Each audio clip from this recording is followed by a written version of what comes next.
तो आज हम शुरू करते हैं सवाल नंबर 7 से। इसकी पिछली वीडियो के अंदर हमने 1 से लेकर 6 तक सवाल हल कर लिए थे। अगर आपने वीडियो नहीं देखी तो पहले उस वीडियो को क्लियर देख लीजिए, लिंक डिस्क्रिप्शन के अंदर दी हुई है। अब हम शुरू करते हैं सवाल नंबर 7। देखिए बड़ा इजी क्वेश्चन है। ये पार्ट ही इतना ईजी है कि अगर हम इसे छठी क्लास के बच्चों को भी समझाए ना तो वो भी इसे आराम से समझ सकते हैं। पता नहीं किस हिसाब से अपने एनसीईआरटी ने इसे 10th क्लास के अंदर डाल दिया, तो कोई टेंशन वाली बात नहीं है, बड़ा इजी चैप्टर है। सवाल क्या है? सवाल दिया हुआ है दो सेकेंडरी वृत्तों की त्रिज्या 5 सेंटीमीटर 3 सेंटीमीटर है। बड़े वृत्त की उस जीवा की लंबाई ज्ञात करिए जो छोटे वृत्त को स्पर्श करती हो।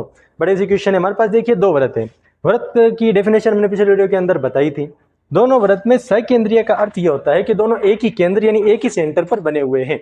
एक ही सेंटर देखिए यहाँ पर ये एक ही केंद्र है और इससे ये वृत्त भी बना हुआ है, इससे ये वृत्त भी बना हुआ है। एक की त्रिज्या है 5, एक की 3। अब जाहिर सी बात है छोटे वाले की तो 5 होगी ही नहीं, छोटे वाले की तो 3 होगी और बड़े वाले की त्रिज्या 5। और इधर भी मान लीजिए बड़े वाले की त्रिज्या 5। अब हमें उस जीवा की लंबाई याद करनी है। जीवा मैंने पिछले वीडियो में बताई थी कि वृत्त के अंदर की वो लाइन जो उसके दो पॉइंट को टच करती हो वो जीवा होती है जो छोटे वृत्त को स्पर्श कर रही है। देखिए बड़ा इजी क्वेश्चन है। ये बन गया हमारे पास एक समकोण त्रिभुज। समकोण त्रिभुज यानी जिसमें 90 डिग्री का कोण बन रहा हो। 90 डिग्री का कोण इसमें कैसे बन रहा है? मैंने आपको पिछली वीडियो में बताया था कि स्पर्श रेखा पर त्रिज्या 90 डिग्री का कोण बनाती है, ये फिक्स है। तो समकोण त्रिभुज के अंदर पाइथागोरस प्रमेय मैंने आपको जो बताई थी कि पाइथागोरस प्रमेय के अनुसार इसे और इसे जोड़ने पर आप कहेंगे यहाँ तो कुछ है ही नहीं। कुछ नहीं तो हम गणित पढ़ रहे हैं, गणित के अंदर जब कुछ नहीं होता तो x मान लो। इन दोनों को जोड़ने पर ये जो बड़ी वाली लाइन है 5 ही आएगी। बस आपको इनके आगे स्क्वायर लगा देना है। तीनों में घात 2 और इसमें भी घात 2। 3 की घात 2 यानी 3 गुणा 3। 3 गुणा 3 होते हैं हमारे पास 9 प्लस x की घात 2 बराबर 5 की घात 2 यानी 5 गुणा 5। 5 गुणा 5 होते हैं हमारे पास 25। x की घात 2 का मान निकालना है। 9 को उठा करके दूसरी तरफ भेज दो। यहाँ प्लस में है तो यहाँ जाएगा माइनस में। x की घात 2 बराबर 25 में से 9 गए, पीछे बचे 16। घात 2 हटानी है तो आपको इसका अंडर यानी वर्गमूल करना पड़ेगा कुछ इस प्रकार। 2 का भाग दिया 8, 2 का भाग दिया 4, फिर 2, फिर 1। एक ग्रुप बना 2 का, एक और बना 2 का। 2 गुणा 4 बराबर हो गए हमारे पास 4। इस वाली लाइन की लंबाई है 4। सेम प्रोसेस, यही काम हम इस वाले त्रिभुज में भी करेंगे। वही ये लाइन 3 है, इसे x मान लो और ये 5 है। सेम प्रोसेस है। अब सेम प्रोसेस यहाँ पर कर रहे हैं तो इसकी हाइट भी आई 4, ये भी 4, ये भी 4, दोनों मिलाकर टोटल हो गई 8। इस प्रकार 7वें सवाल का आंसर हो गया। अब इसी का 8वां सवाल कर लेते हैं। तो देखिए इसके 8वें सवाल के अंदर हमें करना क्या है। सवाल दिया हुआ है एक वृत्त के परिघ चतुर्भुज ABCD खींचा गया है। सिद्ध कीजिए कि AB प्लस CD बराबर BC प्लस AD। एग्जीक्यूशन देखिए, ये है वृत्त। वृत्त के परिगत एक खींच दिया हमने चतुर्भुज। परिगत का मतलब होता है चारों ओर।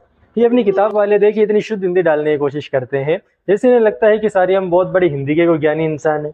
इंग्लिश मीडियम तो छोड़िए, मुझे नहीं लगता कि हिंदी मीडियम वालों को भी ज्यादातर को परिगत का मतलब फर्स्ट नजर में, पहली नजर में समझ में आता होगा। तो परिगत का मतलब चारों ओर।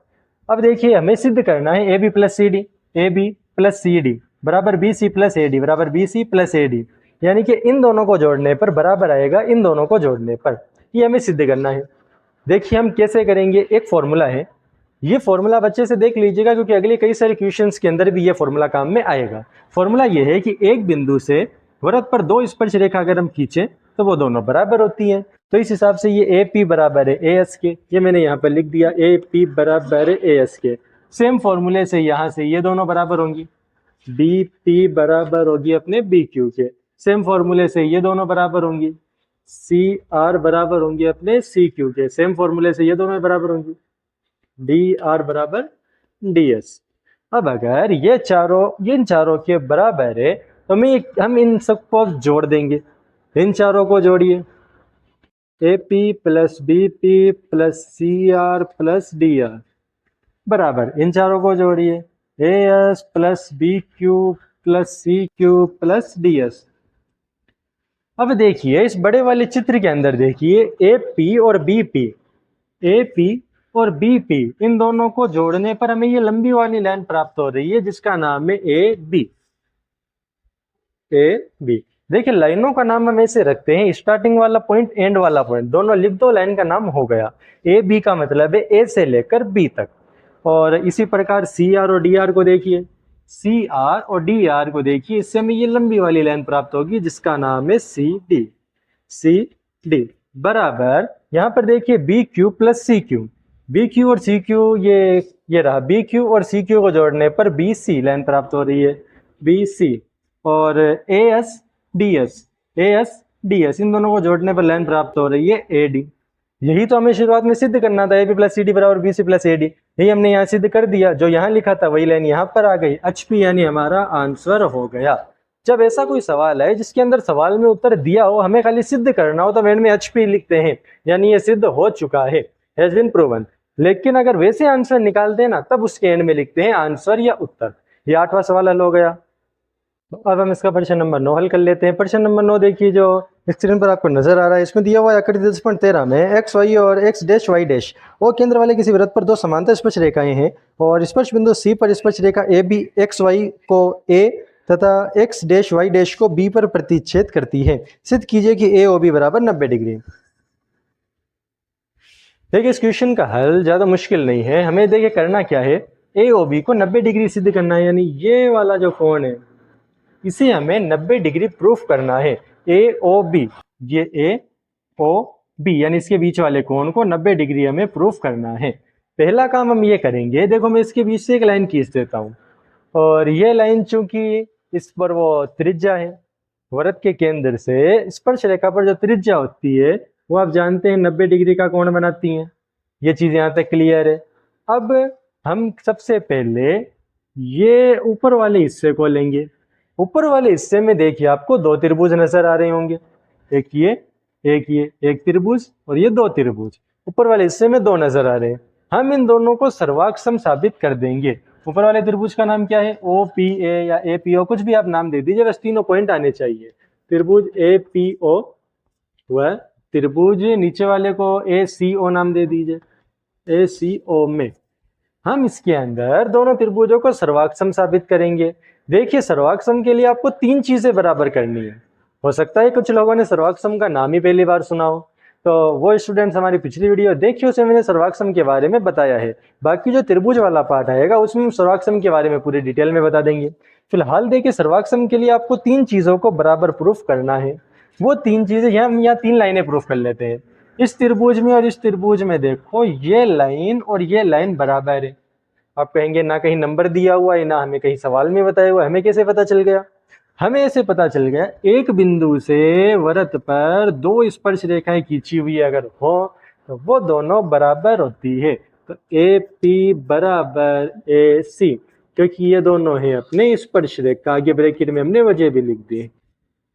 इसके अलावा इन दोनों लाइनों को बराबर सिद्ध कर दो। अब आप कहेंगे ये कैसे बराबर हो गई? देखिए, याद करिए, ये दोनों ही त्रिज्या है, केंद्र से लेकर बाहर तक की दूरी। तो त्रिज्या तो कहीं भी बनाओ, त्रिज्या बराबर होती है। तो ये हो गई अपने O P is equal to O C, क्योंकि ये अपने वृत्त की त्रिज्या है। ये भी क्लियर है। अब तीसरी क्या बराबर करें? तीसरा हम बराबर कर लेते हैं ये वाली लाइन। देखो, ये उभयनिष्ठ है, इसमें भी है इसमें भी है, इस वाले त्रिभुज में भी ये लाइन, इस वाले त्रिभुज में भी ये लाइन, दोनों में। तो जो दोनों में है वो तो बराबर ही है। तो ओ ए बराबर ओ ए, क्योंकि ये उभयनिष्ठ है। ये उभयनिष्ठ वाला कॉन्सेप्ट क्लियर। तीन लाइनें बराबर हो गई, मतलब ये त्रिभुज हो गए सर्वाक्षम। सर्वाक्षम त्रिभुज के सभी संगत भाग बराबर होते हैं। अब ये कोण और ये कोण बराबर है। अब ये कैसे पता चल गया? देखिए, हमने सर्वाक्षम इसीलिए तो साबित किया, सर्वाक्षम साबित कर दिया। अब आप किसी भी कोण को, किसी भी लाइन को बराबर सिद्ध कर सकते हैं। ये दोनों कोण बराबर है, इसको नाम दे देते हैं हम पी ओ ए।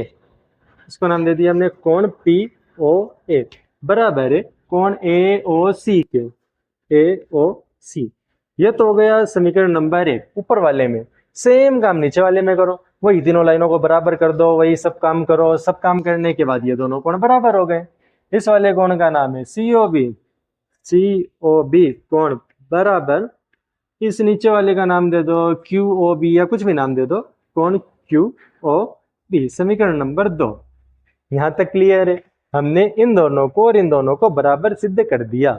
इसके बाद अगला काम हमारा ये है। देखिए, एक लाइन पर एक जगह कितने ही कोण बने, उन सब को जोड़ने पर ये फिक्स है कि 180 आएगा।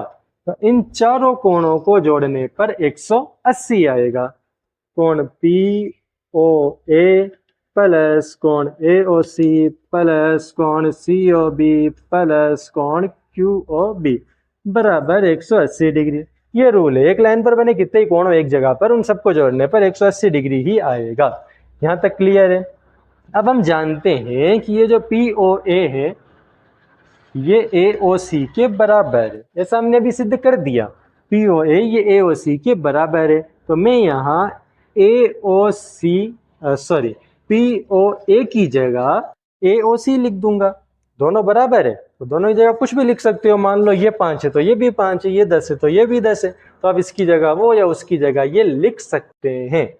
तो मैं यहाँ पर POA की जगह लिख देता हूँ AOC, कोण AOC प्लस कोण AOC प्लस COB, और वही प्रोसेस यहाँ पर देखो QOB ये COB के बराबर है, तो मैं यहाँ पर भी COB 2 बार लिख दूंगा बराबर 180 डिग्री। ये कोण है अपने 2 बार 2 AOC, ये कोण है अपने 2 बार 2 COB बराबर 180 डिग्री। अब देखिए इसके पीछे भी 2, इसके पीछे भी 2, 2 को ले लेते हैं हम बाहर, अंदर बचे AOC प्लस कोण COB, सॉरी 2 नहीं है, कोण COB बराबर 180 डिग्री। बाहर वाला 2 को हम जब उधर भेजेंगे तो ये जाएगा भाग में, ये आया 90 डिग्री, यानी कि इस कोण को जोड़ने पर 90 डिग्री आ रहे हैं। याद करो शुरुआत में मैंने आपसे क्या कहा था, सवाल क्या है कि आपको इसे 90 प्रूफ करना है। हमने इसे 90 प्रूफ कर दिया, ये आपका आंसर हो गया। एंड में लिख देंगे HP यानी कि प्रूफ हो गया, हैज बीन प्रूवन। इसी प्रकार ये आपका 9वां सवाल हल हो गया। तो चलिए हम इसका 10वां सवाल हल करते हैं, जिसके अंदर दिया हुआ है कि सिद्ध कीजिए किसी वाई बिंदु से किसी वृत्त पर खींची गई स्पर्श रेखाओं के बीच का कोण स्पर्श बिंदुओं को मिलाने वाले रेखाखंड द्वारा केंद्र पर अंतरित कोण का समपूरक होता है। ये तो लगता है कि फिर से किताब वाले आपके साथ मजाक कर रहे हैं 10th क्लास के साथ। बड़ा एजुकेशन है। देखिए ये हमारे पास एक वृत्त है और ये एक बिंदु है जिससे 2 स्पर्श रेखाएं, हमें कह रहा है कि ये कोण और ये कोण समपूरक। अब फिर से वही वाली बात, कई लोगों ने समपूरक का नाम ही पहली बार सुना है, सोच रहे होंगे कि समपूरक किस चिड़िया का नाम है। देखिए समपूरक अगर आपने 6ठी 7वीं क्लास पढ़ी हो तो आपको पता होगा कि समपूरक का मतलब होता है जिसे जोड़ने पर 180 आते हैं। पूरक यानी जिसे जोड़ने पर 90 आते हैं, समपूरक यानी जिसे जोड़ने पर 180। यानी वो मैं कह रहा है कि इन दोनों को जोड़ने पर 180 आना चाहिए, ये हमें प्रूफ करना है। मैं यहाँ पर पूरे कोण का नाम नहीं लिखूंगा, शॉर्ट फॉर्म O है तो लिख दिया कोण O, P है तो मैंने लिख दिया कोण P, बराबर आना चाहिए 180, ये हमें प्रूफ करना है। बड़ा इजी है। देखिए चतुर्भुज है, चतुर्भुज है जिसकी 4 लाइनें हो, तो चतुर्भुज की चारों कोणों को जोड़ने पर कितना आता है। अगर आपको ये भी नहीं पता तो देखिए आपको वापस मुझे लगता है पिछली क्लासें पढ़ने की जरूरत है, फिर आप 10th में मुझे नहीं लगता कुछ हो पाएगा। चतुर्भुज के चारों कोण जोड़ने पर आते हैं 360, कोण O प्लस कोण A प्लस कोण B प्लस कोण P बराबर 360। कोण A और B कितना है, कितना है? अगर आपको ये भी याद नहीं आ रहा तो देखिए थोड़ा सा ध्यान से पढ़िए। पिछले वीडियोस के अंदर मैंने बताया कि स्पर्श रेखा पर जब हम त्रिज्या से कोण बनता है तो वो 90 डिग्री का होता है। तो ये भी 90, ये भी 90, A की जगह 90 और B की जगह 90 और P की जगह P बराबर 360। 90 कितने होते हैं, कोण O प्लस 90 होते हैं हमारे पास 180 प्लस कोण P बराबर 360। 180 को उधर भेजेंगे, यहाँ प्लस में है तो उधर जाएगा अपने माइनस में, 360 माइनस 180, 360 में से 180 गए, कितने बचे, कोण P इज इक्वल टू 180। देखो यही तो प्रूफ करना था, हो गया प्रूफ। इतना सा इस क्वेश्चन का आंसर है। बड़ी आसानी से हमने क्वेश्चन का हल कर लिया, एंड में लिख दिया HP हैज बीन प्रूवन, यानी कि सिद्ध हो चुका है। अब हम इसका सवाल नंबर 11 हल करते हैं। देखिए 11वें सवाल को हल करने का तरीका सेम वैसा ही है जैसा हमने भी 8वें सवाल को हल किया था, सेम टू सेम उसी प्रोसेस से हल होगा, बस थोड़ा सा डिफरेंट है। सवाल क्या है, सिद्ध कीजिए किसी वृत्त के परिगत समांतर चतुर्भुज समचतुर्भुज होता है। देखिए परिगत का मतलब होता है चारों ओर। मैंने यहाँ पर एक चित्र बना दिया, वृत्त के चारों ओर ये हमारा एक चतुर्भुज है। हमें सिद्ध ये करना है कि ये जो समांतर चतुर्भुज है, समांतर ये तो दे दिया, क्वेश्चन में दे दिया कि समांतर है। अब समांतर का मतलब होता है कि आमने सामने की लाइनें समांतर हो, लेकिन समांतर चतुर्भुज में आमने सामने की लाइनें बराबर भी होती है। तो ये लाइन और ये लाइन बराबर है, AB बराबर CD, क्योंकि समांतर चतुर्भुज है। इसी प्रकार AC बराबर BD, AC बराबर BD, क्योंकि ये भी समांतर चतुर्भुज की लाइनें हैं। यहाँ तक क्लियर है। अब इसके बाद हमें वही प्रोसेस करना है जो 8वें में किया था। ये पॉइंट है, बिंदु है, इससे 2 स्पर्श रेखा है तो ये दोनों बराबर है। ये हमने किया था CP बराबर CS, इसी प्रकार DP बराबर DQ, DP बराबर DQ। इसी प्रकार बी आर बराबर बी क्यू, बी आर बराबर बी क्यू, और ए आर बराबर ए एस, ए आर बराबर ए एस। इसके आगे भी वही करना है जो भी हमने 8वें सवाल के अंदर किया था। इन चारों को जोड़ दो और इधर इन चारों को जोड़ दो। देखो C P plus D P plus B R plus A R बराबर C S plus D Q plus B Q plus A S. वापिस अगला काम भी वही जो हमने उस सवाल में किया था, सीपी और डीपी, सीपी और डीपी को मिलाने पर हो गया सीडी, तो इन दोनों को मिलाकर हमने लिख दिया सीडी प्लस बी आर और ए आर, बी आर और ए आर को मिला के हो गया ए बी बराबर सी डी क्यू और बी क्यू, डी क्यू और बी क्यू को मिला के हो गया B D plus C S A S, C S A S दोनों को मिलाने पर हो गया ए सी। अब आप देखिए शुरुआत के अंदर हमने यहाँ पर ये चीज लिखी है कि ए बी और सी डी बराबर है, तो मैं यहाँ पर सी डी को हटाकर इसकी जगह भी ए बी लिख देता हूँ क्योंकि ये दोनों तो बराबर है। वही प्रोसेस यहाँ पर बी डी और ए सी बराबर है, तो मैं ए सी को हटा करके यहाँ पर भी बी डी लिख देता हूँ क्योंकि ये दोनों तो बराबर है, इससे कोई फर्क पड़ेगा नहीं। ए बी हो गए हमारे पास 2 बार 2 ए बी, बी डी हो गए हमारे पास 2 बार 2 बी डी, 2 से 2 कट गया, ए बी बराबर है बी डी के, ए बी बराबर है बी डी के। मान लो ये लाइन है 5, मान लो हमने प्रूफ किया ये दोनों बराबर है, तो ये लाइन भी 5, चूंकि ये समांतर चतुर्भुज है तो आमने सामने की लाइन भी बराबर है, ये आमने सामने की लाइन भी बराबर है, सारी लाइनें बराबर हो गई, इसका मतलब ये सम चतुर्भुज है। तो हम खाली यहाँ तक प्रूफ करेंगे, इसके आगे लिख देंगे H P has been proven, यानी कि हमारा आंसर हो गया। बस यहीं तक करना है, सम चतुर्भुज हमारा प्रूफ हो गया। ये हमारा 11वां क्वेश्चन हल हो गया। इसके बाद हम इसी का 12वां सवाल हल कर लेते हैं। तो देखिए सवाल नंबर 12 के अंदर में करना क्या है। सवाल दिया हुआ है 4 सेंटीमीटर त्रिज्या वाले एक वृत्त के परिघ एक त्रिभुज एबीसी इस प्रकार खींचा गया है कि रेखाखंड बी डी और डी सी जिनमें स्पर्श बिंदु डी द्वारा बी सी विभाजित है की लंबाइयां क्रमश 8 सेंटीमीटर और 6 सेंटीमीटर है। भुजाएं ए बी और ए सी ज्ञात कीजिए। ये हमारा क्वेश्चन है। देखिए सवाल के अंदर में करना क्या है, हमें सवाल के अंदर ये वाली लाइन ये वाली लाइन ये ज्ञात करनी है। लेकिन आपको सबसे पहली बात मैं आपको बताता हूँ कि इसमें आपको डरना नहीं है। अब ये बात मैं क्यों कह रहा हूँ, क्योंकि ये सवाल थोड़ा सा ज़्यादा लंबा है, लेकिन टेंशन की कोई बात नहीं है, हम इसे भी हल कर देंगे। देखिए सबसे पहले ये है एक पॉइंट और यहाँ से ये स्पर्श रेखा, यहाँ से ये स्पर्श रेखा। मैंने आपको पिछले सवाल में बताया था एक पॉइंट से जब 2 स्पर्श रेखा हो तो दोनों बराबर, ये 6 तो ये भी 6, ये 8 तो ये भी 8। इसी प्रकार इस पॉइंट से ये दोनों स्पर्श रेखा बराबर। लेकिन पता तो देखो ये भी नहीं, पता तो ये भी नहीं। जब दोनों ही नहीं पता तो गणित के अंदर जो चीज़ हमें पता नहीं होती है हम उसे कुछ मान लेते हैं। चलो x मान लो, इसे भी x इसे भी x, दोनों को x माना क्योंकि दोनों बराबर है। क्लियर है यहाँ तक। अब हम इसका हीरोन के सूत्र वाले फॉर्मूले से सबसे पहले क्षेत्रफल निकालेंगे, उसके बाद इसका नॉर्मल क्षेत्रफल निकालेंगे। पहले हम इसे हीरोन के सूत्र से इसका क्षेत्रफल निकाल लेते हैं। तो देखिए याद करिए हीरोन का सूत्र जो आपने क्लास 9 के अंदर पढ़ा, सूत्र कुछ इस प्रकार था, under S S minus A S minus B और एस माइनस सी, जहां पर एस का मान था तीनों लाइनों को जोड़कर उसका आधा। तो तीनों लाइनों को जोड़िए, एक लाइन है 6 और 8, दूसरी लाइन है अपने 8 और x, और तीसरी लाइन है अपने 6 और x। आधा यानी कि नीचे कर दो x, सॉरी नीचे कर दो 2, 6 और 8 और 8, 8 8 16, 16 और 6 22, 22 और 6 हो गए हमारे पास 28, नंबर हो गए मेरे पास 28, प्लस एक बार x एक और एक मिला के हो गए हमारे पास 2 बार x बटा 2।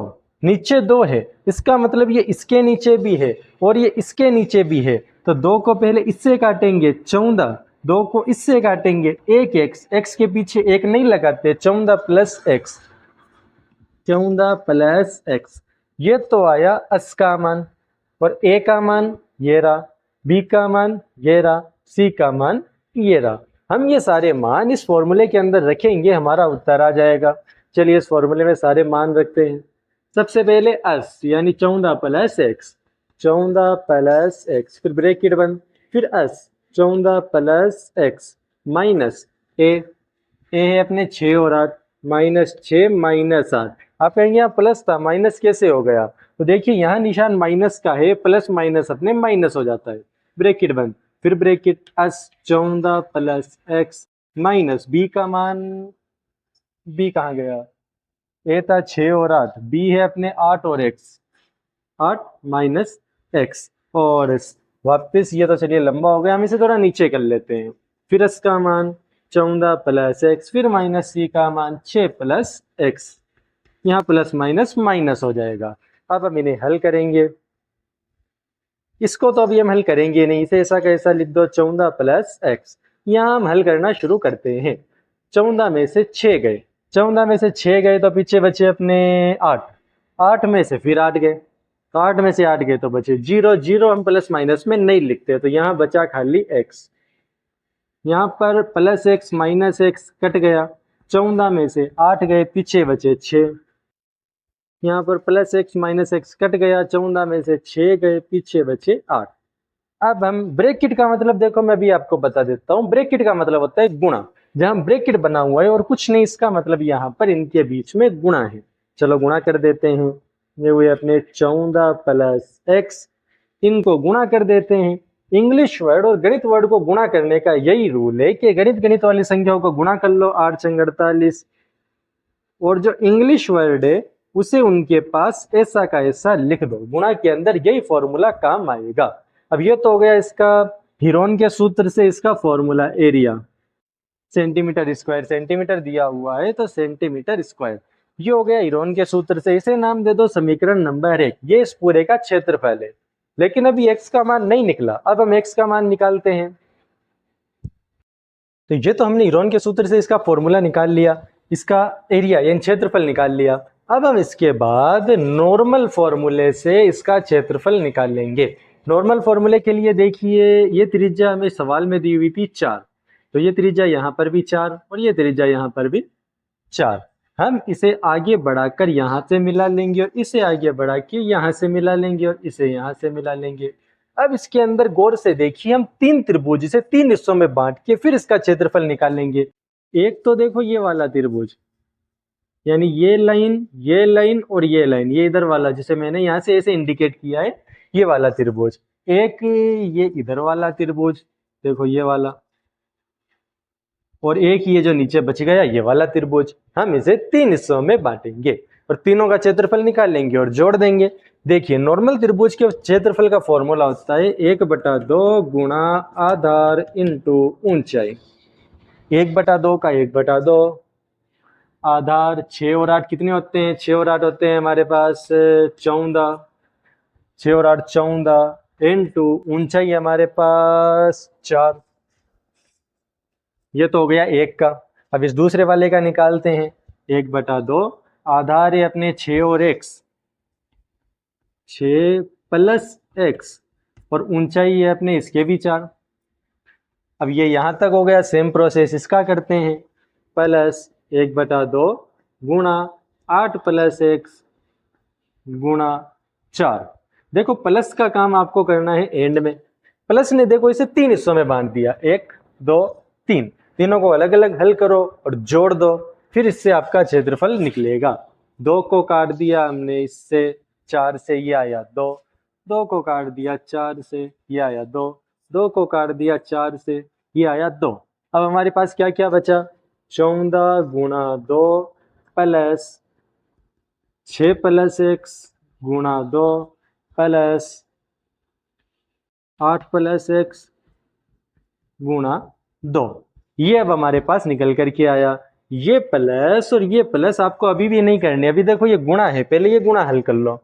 14 दूनी 28 प्लस 6 को 2 से गुणा किया 12, x को 2 से गुणा किया 2x, प्लस 8 को 2 से गुणा किया 8 दूनी 16, x को 2 से गुणा किया तो 2x। अब इन सब को जोड़ लो, जोड़ने का वही फॉर्मूला, इंग्लिश वर्ड को अलग जोड़ो और नॉर्मल संख्याओं को अलग। 28 12 16, ये तो है नॉर्मल संख्या, इन्हें जोड़ने पर आ गए हमारे पास 56, 2x हो गए हमारे पास 4x। यहाँ तक क्लियर है। अब मैं बाहर लूंगा 4 और अंदर देखो 4 को 56 से काटूंगा, इन 4 में 56 का भाग दूंगा तो आएंगे 14, 4 से 4 कट जाएगा, यहाँ बचा x। मैंने बाहर 4 क्यों लिया? याद करिए हमने जो हीरोन के सूत्र से निकाला था उसमें अंडर 14 प्लस x 48x ये आया था। देखो आप याद करिए 14 प्लस x और ये आया था 48x। तो यहाँ भी 14 प्लस एक्स, तो मैंने यहाँ भी 14 प्लस एक्स कर दिया ताकि हम इसे आपस में आराम से काट सके। यहाँ तक क्लियर है? ये इसका फॉर्मूला निकला, वो क्षेत्रफल निकला हीरोन के सूत्र से, ये क्षेत्रफल निकला नॉर्मल सूत्र से, लेकिन है तो दोनों इसी का क्षेत्रफल, यानी है तो दोनों बराबर। अब हम दोनों को बराबर रखेंगे, फिर इधर उधर करके एक्स का मान निकालेंगे। तो देखिए अब हमने इन दोनों को बराबर कर दिया, बराबर तो है वैसे ही क्योंकि दोनों इसी त्रिभुज का क्षेत्रफल है। अब हम इधर उधर करके देखिए एक्स का मान निकालेंगे। सबसे पहले हम ये अंडर हटाएंगे। अंडर हटाने के लिए मैंने अभी आपको कुछ देर पहले बताया था कि घात 2 हो तो उसे हटाने के लिए अंडर कर देते हैं, यानी वर्गमूल कर देते हैं। उसका उल्टा कर दो, अगर वर्गमूल है तो इसे हटाने के लिए हम घात 2 कर देंगे। देखिए घात 2 हम खाली बराबर की एक तरफ नहीं लगा सकते, घात 2 फिर हम मन से लगाएंगे तो दोनों तरफ लगानी पड़ेगी, इधर भी इधर भी। इधर है घात 2, तो घात 2 से ये अंडर कैंसिल हो जाएगा। इधर बचा अपने 14 प्लस एक्स 48 एक्स बराबर 4 की घात 2 4 चौक 16 और इसकी घात 2 तो इसकी घात 2 को ऐसा का ऐसा लिख दो 14 प्लस एक्स। 14 प्लस एक्स से 14 प्लस एक्स कट जाएगा। अब हमारे पास बचा 48 एक्स बराबर 16 14 प्लस एक्स। 16 यहाँ गुणा में है, यहाँ आएगा भाग में, तो 16 को 48 से काट देंगे, पीछे बचे 4x बराबर 14 प्लस एक्स। अब x यहाँ पर जोड़ में है तो यहाँ आएगा बाकी में 4x माइनस एक्स बराबर 14। 4x में से एक बार x चला गया, पीछे बचे हमारे पास 3 बार x बराबर 14। अब इस 3 को जो यहाँ गुणा में है इसे हम सॉरी 3 कैसे आया यहाँ पर, 4 चौक 16 16 दूनी 32 16 तिया 48 16 तिया 48 यहाँ पर भाग देने पर 3 आया था, हमने गलती से 4 लिख दिया, तो 3 में से एक बार x चला जाएगा तो यहाँ बचेगा 2 बार x। फिर ये 2 जो यहाँ गुणा में है ये उधर जाएगा भाग में, 2 से 14 कटे 7 बार, x का मान आया 7, ये रहा x का मान रख दो 7, यहाँ भी x का मान रख दो 7, 7 और 8 मिला के हो गए 7 और 14 और 1 15, तो ये वाली लाइन आई 15, 7 और 6 मिला के हो गए 6 और 1 13, तो ये वाली लाइन आई अपनी 13, तो ये 13 ये 15, दोनों लाइनों की हाइट इस प्रकार हमने निकाल ली। सवाल थोड़ा लंबा है लेकिन डरना नहीं, अगर ध्यान से देखेंगे तो हम आराम से इस सवाल को हल कर सकते हैं। 12वां सवाल भी इसका हल हो गया। अब इस प्रश्नावली का 13वां और आखिरी सवाल भी साथ में हल कर ही लेते हैं। तो देखिए इसके 13वें और आखिरी सवाल के अंदर हमें क्या करना है। सवाल दिया हुआ है, सिद्ध कीजिए कि वृत्त के परिगत बनी चतुर्भुज की आमने सामने की भुजाएं केंद्र में संपूरक कोण बनाती है। सिंपल है, हमें ये पूरा और ये पूरा कोण संपूरक सिद्ध करना है। संपूरक यानी इन दोनों को जोड़ने पर 180 डिग्री आना चाहिए, इसे कहते हैं संपूरक कोण। इसके लिए हम उस फॉर्मूले का यूज करेंगे जो भी कुछ शायद 7वें या शायद 9वें सवाल के अंदर हमने कुछ ऐसा किया था कि इन दोनों कोणों को बराबर साबित किया था, इन दोनों को बराबर साबित किया था सर्वाक समता के नियम से। तो हम यहाँ पूरा बराबर सिद्ध नहीं करेंगे, हम यहाँ सीधा लिख देंगे कि ये बराबर, ये दोनों बराबर। सब कोणों को कुछ ना कुछ नाम दे देते हैं, वैसे तो हम नाम तो 1 2 3 4 भी दे सकते हैं, लेकिन इसमें हो सकता है कंफ्यूजन हो जाए तो हम इसे ABCD नाम दे देते हैं, ABCDEFGH। ठीक है, ये हमने नाम दे दिया। हमें पता है A और B बराबर है, कोण A बराबर कोण B, CD बराबर है कोण C बराबर कोण D, E और F बराबर है कोण E बराबर कोण F, और H और G बराबर है कोण G बराबर कोण H। ये हमने कोणों को बराबर साबित कर दिया। अब हम ये जानते हैं कि एक पॉइंट के चारों ओर अगर कोई कोण बनता है तो उसका योग हमेशा 360 डिग्री होता है। तो इन सब को जोड़ने पर आएंगे 360, A plus B plus C plus D plus E plus F plus G plus H, सबको जोड़ने पर आएंगे 360। क्लियर है? अब हम यहाँ पर देखिए A और B बराबर है, तो मैं यहाँ A को मिटा के लिख दूंगा B, क्योंकि दोनों बराबर है। तो फॉर एग्जाम्पल मान लीजिए तो जुड़वा भाई है, हमारे कई स्टूडेंट्स थे जो जुड़वा थे, कई तो क्या 2-4 स्टूडेंट थे जो जुड़वा थे। अब दोनों के अंदर से स्कूल आ कौन रहा है और कौन सा गायब हो रहा है इसका ही पता लगाना मुश्किल होता था। मान लीजिए एक ने गलती की, इसे थोड़ा डांट दिया, बाद में पता चला कि ये तो वो था ही नहीं जिसने गलती की। तो दोनों में फिर फर्क करना मुश्किल होता है। तो देखिए यहाँ भी दोनों सेम है, बराबर है, दोनों बराबर है, दोनों की जगह कोई है, क्या फर्क पड़ता है, किसी को पता थोड़ी चलेगा। मान लो इसका मान 50 है तो इसका मान भी 50 है, तो हम ये दोनों बी की जगह ए की जगह बी लिख सकते हैं। सेम काम यहाँ पर सी डी बराबर है तो डी की जगह लिख दो सी, ई और एफ बराबर है तो ई की जगह लिख दो एफ, और एच जी बराबर है तो एच जी की जगह लिख दो जी। अब आप कहेंगे कि हमने बी सी एफ और जी क्यों लिया, तो देखिए हमें इन कोणों, ये चार कोण चाहिए तो हमने वही चार कोण लिए हैं। अब देखिए बी है 2 बार, 2 बी, सी है 2 बार, 2 सी, एफ है 2 बार, 2 एफ, और जी है 2 बार तो 2 जी, बराबर 360। सब के 2 को हम बाहर ले लेते हैं, 2 से 2 कट गया कोण बी, 2 से 2 कट गया कोण सी, 2 से 2 कट गया कोण एफ, 2 से 2 कट गया कोण जी, बराबर 360। अब ये जो 2 इधर गुणा में है इसे यहाँ भेज दो भाग में, ये आ गया 180। इन चारों को जोड़ने पर आ रहा है 180, बी सी और जी एफ दोनों को जोड़ने पर आ रहा है 180, यानी कि ये कोण समपूरक है और यही तो हमें प्रूफ करना था। तो आगे लिख दीजिए हैज बीन प्रूवन HP, यानी आपका आंसर यहाँ पर हो गया। बस इतना करना है, हैज बीन प्रूवन लिख देना है, आपका आंसर हो गया। इसी के साथ 13वां सवाल भी हल हो गया और ये प्रश्नावली और पाठ हमारा क्लियर हो चुका है। अब मुझे नहीं लगता कि कोई डाउट बचा हुआ होगा, फिर भी अगर बच गया तो आप हमें कमेंट में भी पूछ सकते हैं, पर्सनल नंबर भी डिस्क्रिप्शन में दिए गए हैं, आप उन पर भी हमसे पूछ सकते हैं, आपको आपके सवाल का जवाब दिया जाएगा और दोबारा समझाया जाएगा। लेकिन देखिए अगर आपको ये लगता है कि ये मुश्किल है, अगर लगता है तो सबसे पहले तो ये सोचिए कि हम ये कर सकते हैं। मुश्किल तो देखिए जब PUBG नया नया आया था तब 5-5 घंटे बैठ कर खेलना वो भी मुश्किल लगता था, लेकिन आप सबने कर दिखाया। स्टूडेंट्स ही तो सबसे ज्यादा खेलते हैं, कभी आपने देखा है कोई मजदूर जाकर के खेल रहा है? कुछ अपवाद हर जगह होते हैं, बाकी नॉर्मली तो ऑलमोस्ट स्टूडेंट ही करते हैं। तो आप लोगों ने कर दिखाया, 5-5 6-6 घंटे सीरियल देखना आप लोगों ने वो भी कर दिखाया, फीमेल स्टूडेंट्स ने, ज्यादातर स्टूडेंट ही करते हैं। सारी चीजें आपने कर दिखाई, मुश्किल चीज है, बस आपसे ये चीज मुश्किल नहीं हो रही। एक छोटी सी किताब है, कुछ उसके पन्ने हैं, 13 पार्ट है, कुछ प्रश्नावलियां हैं, कुछ सवाल है, पढ़ लीजिए ताकि आप अच्छा स्कोर कर सके। अच्छा स्कोर अगर करना है तो इसी तरह मेहनत करें और चैनल के साथ जुड़े रहें।